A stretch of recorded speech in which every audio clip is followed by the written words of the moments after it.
Pues bien, lo que yo quiero son realidades. No les enseñen a estos muchachos y muchachas otra cosa que no sean realidades. En la vida solo son necesarias las realidades.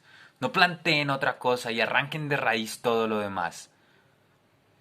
Las inteligencias de los animales racionales se moldean únicamente a base de realidades.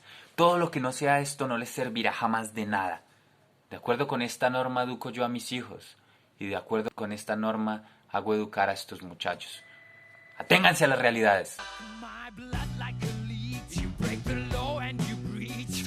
My brain till it hurts. Muy pocas veces en la vida había leído un libro tan crítico en tan diversos aspectos y tan maravillosamente escrito como Tiempos difíciles.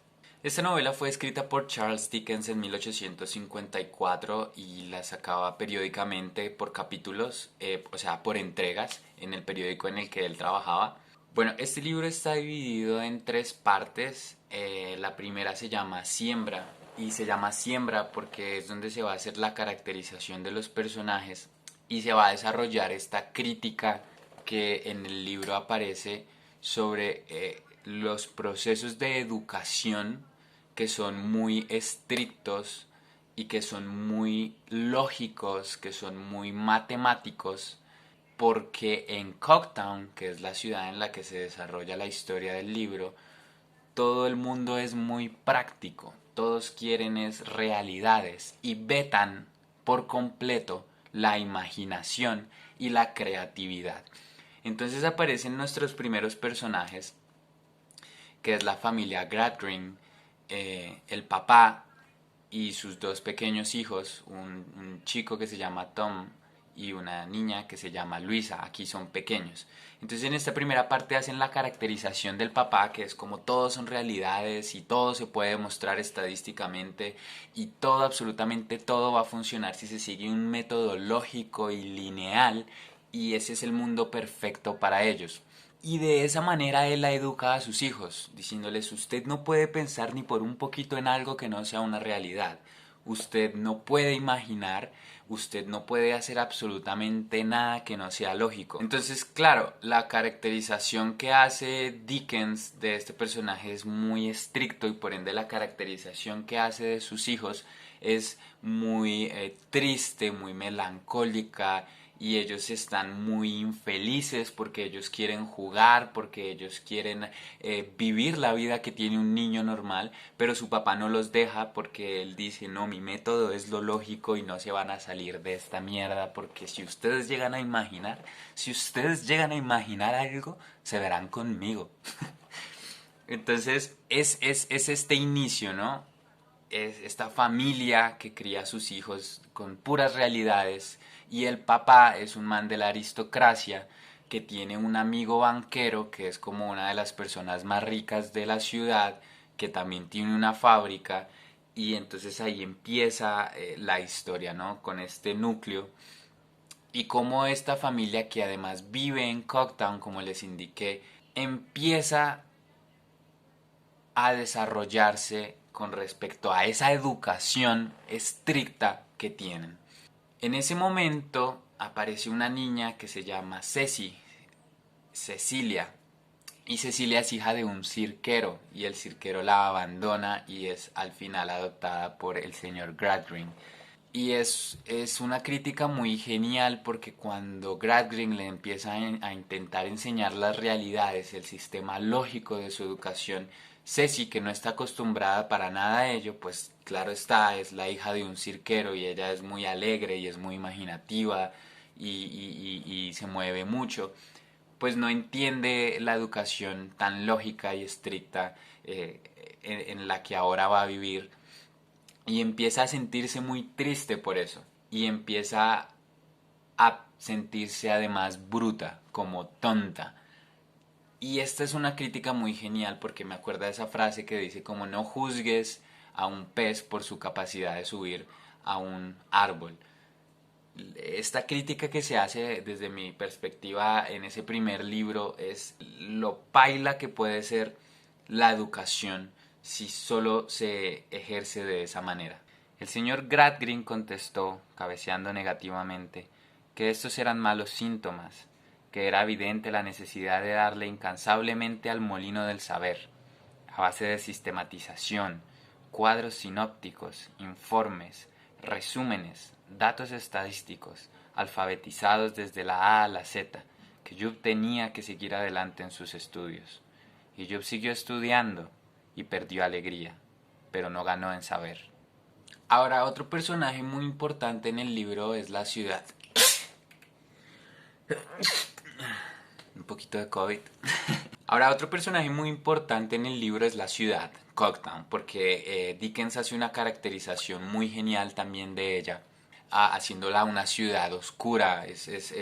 Era la ciudad típica de Inglaterra, de esa Inglaterra de la Revolución Industrial, demasiado industrializada, con muchísimas fábricas y chimeneas que botan humo oscuro y contaminan el cielo y no dejan entrar bien el sol e iluminar todo, porque siempre va a estar esa capa de humo negro que sale de las chimeneas, que además tienen desagües que contaminan el río, y el río y las aguas se vuelven venenosas, y los edificios son oscuros. Hay muchos edificios, todos de ladrillos. Los individuos, los ciudadanos que viven en esta ciudad solo están pendientes del trabajo, son como autónomas, tienen una rutina muy particular y establecida, no piensan en nada más que no sea el trabajo, porque ahí es donde nace esa clase de la clase obrera, y de cómo los banqueros, que es uno de los personajes importantísimos, el señor Bunderby, no les importa un carajo eso, pero eso se va a tratar en el segundo libro. En este primer libro se hace, como les digo, esa caracterización, primero del sistema educativo de los Gradgrind, de los niños, de los Gradgrind, y de la ciudad y del señor Bunderby. Es una caracterización maravillosa en la que tú entiendes todo, ¿no? Todo está perfectamente entrelazado de manera perfecta. Entonces, lo que me parece muy genial es cómo esta educación, o sea, imagínense a dos niños viviendo en esa casa que además se llama el Palacio de Piedra, con esa educación tan lógica y estricta, viviendo en una ciudad tan oscura y tan citadina y tan industrial y tan venenosa. Crecen sin un amor a la vida, crecen tristes, y eso es lo que va a desencadenar la historia en el segundo libro. Bueno, este segundo libro se llama Cosecha porque es literalmente la cosecha de lo que ellos sembraron en el primer libro. Cómo esa educación tan formal y estricta y lógica terminó influyendo en Luisa y en Tom. Entonces aquí ya son grandes, y ellos son, como les dije, individuos que terminaron mal. Entonces Tom termina siendo adicto al juego, y Luisa termina siendo infeliz en un matrimonio arreglado con un cucho que es Bunderby, completamente infeliz y completamente reprimida y completamente llena de sentimientos opacados que la hacen tener una actitud hacia la vida muy plana. Ella está prácticamente que muerta por dentro. Pero entonces esta historia de lo que sucede con Tom y Luisa, y de los resultados de esa siembra que hicieron con su educación de mierda, se desarrolla en la historia también de Bunderby. Bunderby aquí empieza a ser más protagonista, porque él es el dueño de la empresa, de la fábrica, y en esa fábrica hay un sindicato revolucionario, sí, un sindicato que sin decirlo, Bunderby es un sindicato socialista o comunista, donde hay un individuo que pues es muy vociferante y es el líder y todo esto, y casi todos los empleados de esta fábrica están en contra del señor Bunderby por, obviamente, las condiciones de mierda en que él los tiene, porque todo el mundo sabe que esas fábricas en Inglaterra en ese momento eran detestables, algo que Chaplin digamos que ejemplifica muy bien en su película Tiempos Modernos, que seguro muchos de ustedes ya han visto. Pero si no la han visto, ese es un buen ejemplo de lo que pasa, y es una buena imagen de lo que uno podría pensar que es esta fábrica de Bunderby aquí.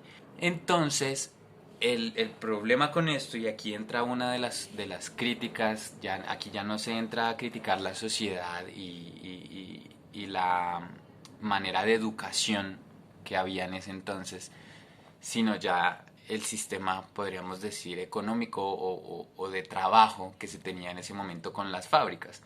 Entonces me parece muy interesante porque Dickens crea aquí un personaje que es Stephen Blackpool, que es un individuo de la clase obrera que está enamorado de una persona, pero que no puede estar con esa persona porque él está casado, pero su esposa es muy farra y se va y llega y bla bla bla. Entonces este individuo está en el medio de las dos clases, de la clase adinerada representada por este ser detestable que es Bunderby y de la clase de obreros representada por los empleados de su fábrica. ¿Por qué?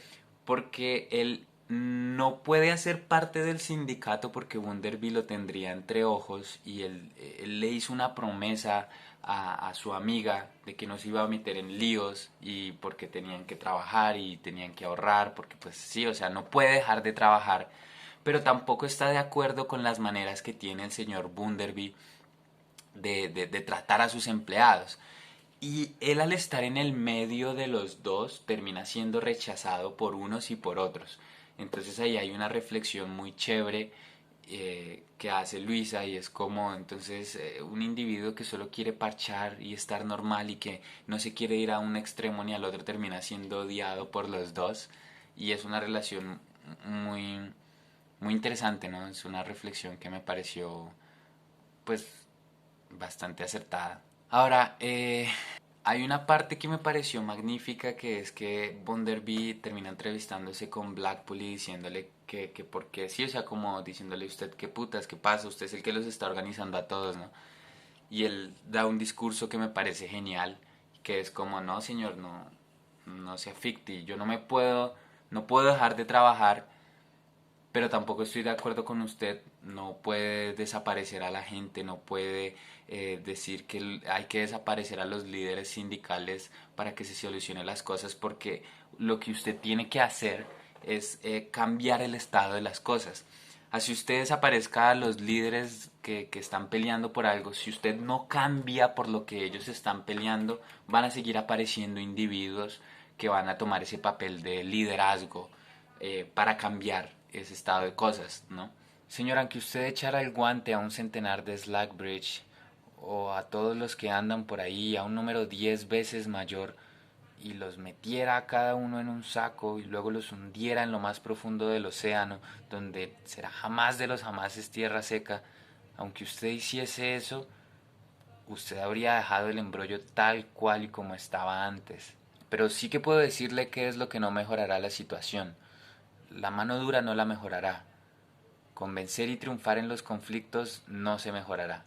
Poniéndose de acuerdo para dar siempre contra naturaleza la razón a una de las partes y quitársela siempre a la otra contra toda lógica, la otra parte jamás, jamás se mejorará. Entonces en general este libro me pareció una cosa muy hijueputa, impresionante por la calidad de esa crítica que tiene al sistema educativo y la calidad de esa crítica que tiene al sistema de esas empresas que existían en ese momento y que aún existen, entrelazándolos con unos personajes que están muy bien construidos y con una historia muy atrapante. Me pareció una cosa muy hijueputa. Hay que aplaudir a ese libro, hay que aplaudir a Dickens y me parece impresionante que sea un libro tan entre comillas olvidado. Yo compré mi libro por 4.000 pesos, que para los que me ven fuera de Colombia es aproximadamente como $2, menos de $2. Lo compré en un agáchese en la calle, en el centro.